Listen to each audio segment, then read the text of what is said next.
आज का अंश भजन संहिता 15 अध्याय वचन 1 से 5 है। हम एक साथ पढ़ेंगे। हे परमेश्वर, तेरे तंबू में कौन रहेगा? तेरे पवित्र पर्वत पर कौन बसने पाएगा? वह जो खराई से चलता और धर्म के काम करता है और हृदय से सच बोलता है, जो अपनी जीभ से निंदा नहीं करता और न अपने मित्र की बुराई करता और न अपने पड़ोसी की निंदा सुनता है। वह जिसकी दृष्टि में निकम्मा मनुष्य तुच्छ है और जो यहोवा के डरवैयों का आदर करता है, जो शपथ खाकर बदलता नहीं चाहे हानि उठानी पड़े, जो अपना रुपया ब्याज पर नहीं देता और निर्दोष की हानि करने के लिए घूस नहीं लेता है। जो कोई ऐसी चाल चलता है वह कभी न डगमगाएगा। आमीन। मैं यहोवा के तंबू में कौन रहेगा, इस शीर्षक के तहत वचन साझा करूंगा। आज का वचन भी दाऊद का एक भजन अर्थात दाऊद की प्रार्थना है। संभवतः दाऊद ने मंदिर में परमेश्वर की उपस्थिति से अभिभूत होकर इस भजन की रचना की और बड़ी उत्कंठा से परमेश्वर से प्रार्थना की होगी। बाद में दाऊद के वंशजों ने मंदिर में जाते समय और उसमें प्रवेश करते समय इस भजन को गीत के रूप में गाकर परमेश्वर की स्तुति की होगी। यह भजन, दाऊद की यह प्रार्थना 5 पद में इस प्रकार समाप्त होती है। जो कोई ऐसी चाल चलता है वह कभी न डगमगाएगा।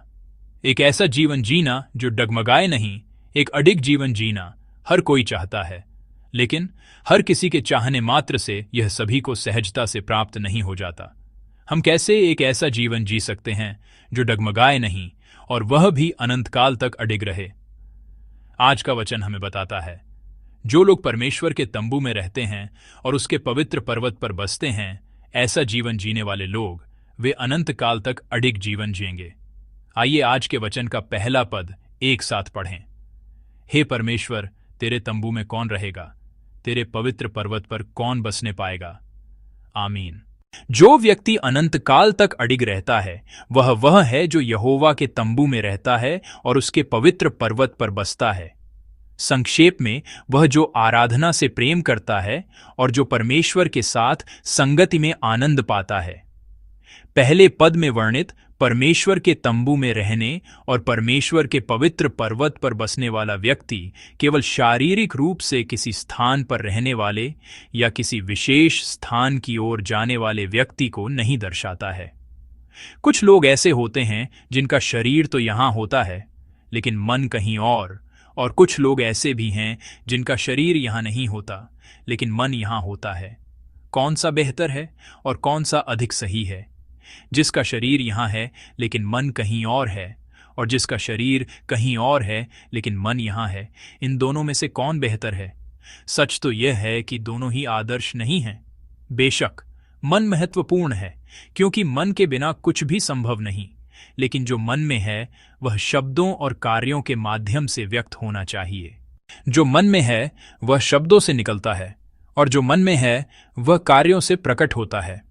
इसलिए यह महत्वपूर्ण है कि शरीर और मन दोनों एक साथ यहाँ हों और तन मन एक होकर इस स्थान की ओर निर्देशित हों।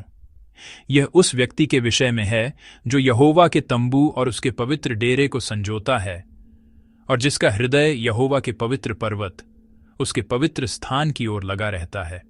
ऐसा व्यक्ति परमेश्वर से प्रेम करता है और अपने हृदय की गहराई से परमेश्वर के साथ गहरी संगति की लालसा रखता है, और साथ ही वह इसे केवल अपने मन में ही नहीं रखता बल्कि शब्दों और कार्यों के माध्यम से व्यक्त करते हुए जीता है।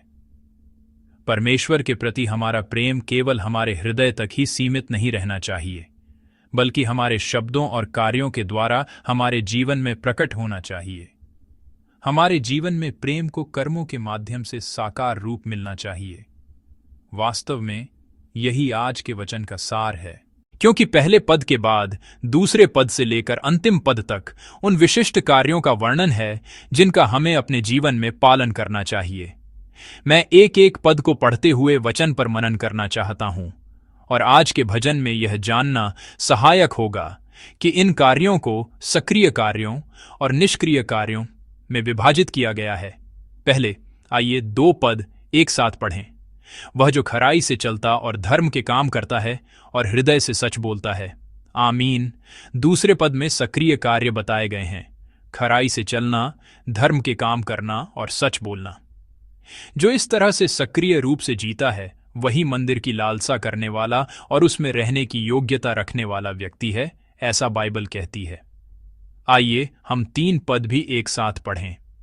जो अपनी जीभ से निंदा नहीं करता और न अपने मित्र की बुराई करता और न अपने पड़ोसी की निंदा सुनता है। आमीन। तीसरे पद में निष्क्रिय कार्य बताए गए हैं। कुछ न करना, यानी अपनी जीभ से दूसरों की निंदा न करना, अपने पड़ोसी से बुराई न करना और उस पर कोई कलंक न लगाना। ऐसे काम न करने वाला व्यक्ति ही पवित्र स्थान से प्रेम करने वाला, आराधना की लालसा करने वाला व्यक्ति है। आइए हम 4 पद भी एक साथ पढ़ें। वह जिसकी दृष्टि में निकम्मा मनुष्य तुच्छ है और जो यहोवा के डरवैयों का आदर करता है, जो शपथ खाकर बदलता नहीं चाहे हानि उठानी पड़े। आमीन। चौथे पद में सक्रिय और निष्क्रिय कार्य एक साथ दिखाई देते हैं। नीच मनुष्य अर्थात जो लगातार दुष्टता करता है। हमारे आसपास भी ऐसे लोग हैं। ऐसे लोग हैं जिनके बारे में हम सोचते हैं वे ऐसे दुष्ट कार्य कैसे कर सकते हैं, और बाइबल ऐसे व्यक्ति को नीच मनुष्य कहती है। जो लगातार दुष्टता करता है उसे तुच्छ समझना और इसके विपरीत यहोवा के डरवैयों का आदर करना, यह एक सक्रिय कार्य है। जो ऐसा सक्रिय कार्य करता है वह मंदिर की लालसा करने वाला और पवित्र स्थान की ओर अपना हृदय लगाने वाला व्यक्ति है, ऐसा बाइबल कहती है। दूसरी ओर शपथ यानी परमेश्वर से किया गया वादा, भले ही उससे अपनी हानि हो, उसे नहीं बदलना। यह एक निष्क्रिय कार्य माना जा सकता है क्योंकि इसमें कुछ न बदलना शामिल है। जिसका हृदय परमेश्वर के प्रति ऐसा है कि वह हानि उठाकर भी नहीं बदलता, वही मंदिर की लालसा करने वाला व्यक्ति है, ऐसा कहा गया है। आइए हम अंतिम 5 पद भी एक साथ पढ़ें। जो अपना रुपया ब्याज पर नहीं देता और निर्दोष की हानि करने के लिए घूस नहीं लेता है। जो कोई ऐसी चाल चलता है वह कभी न डगमगाएगा। आमीन। ब्याज और घूस न लेना। यह जीवन इस बात की घोषणा करता है कि मैं इन चीजों के सहारे नहीं, बल्कि परमेश्वर की दी हुई सामर्थ और जीवन से जीता हूं। इस तरह के निष्क्रिय कार्य उन लोगों के जीवन का हिस्सा हैं जिनका हृदय पवित्र स्थान की ओर लगा रहता है। प्रिय भाइयों और बहनों, जो काम करने चाहिए वे महत्वपूर्ण हैं। मैं आशा करता हूं कि आप एक ऐसा जीवन जिएंगे जो उन कामों को करे जिन्हें परमेश्वर ने करने के लिए कहा है। साथ ही आइए हम जो काम नहीं करने चाहिए उन्हें भी अपने हृदय में बसाकर जिएं। मैं आशा करता हूं कि आप यह संकल्प लेंगे कि जो काम नहीं करने चाहिए उन्हें आप नहीं करेंगे। जो काम नहीं करने चाहिए और जो काम करने चाहिए उनमें अच्छी तरह से भेद करें और एक ऐसा जीवन जिएं कि जो काम नहीं करने चाहिए उन्हें किसी भी कठिनाई के बावजूद न करें और जो काम करने चाहिए उन्हें किसी भी नुकसान के बावजूद करें। जो लोग ऐसा जीवन जीते हैं वे अनंत काल तक अडिग जीवन जिएंगे। प्रिय भाइयों और बहनों, आज के वचन को देखने के बाद आपको कैसा लग रहा है? क्या यह थोड़ा अजीब नहीं लगता?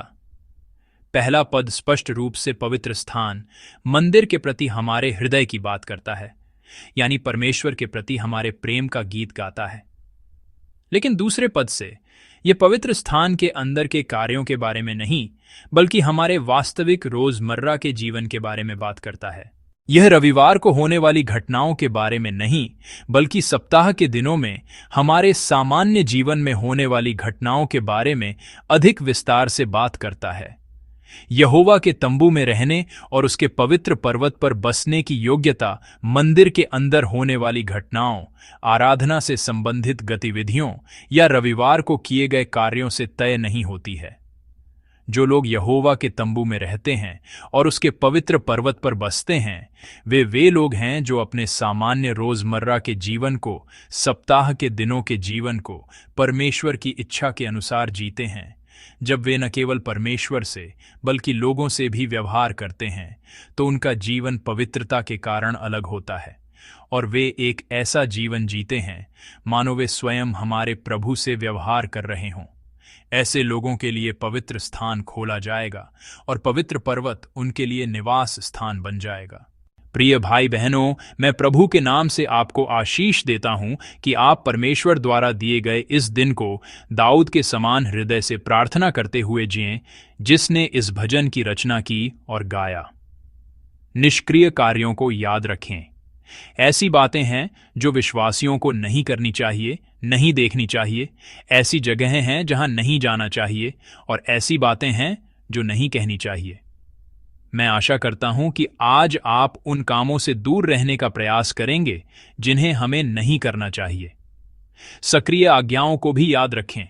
ऐसे काम हैं जो परमेश्वर के लोगों को करने चाहिए। ऐसे काम हैं जिन्हें करते हुए जीना चाहिए।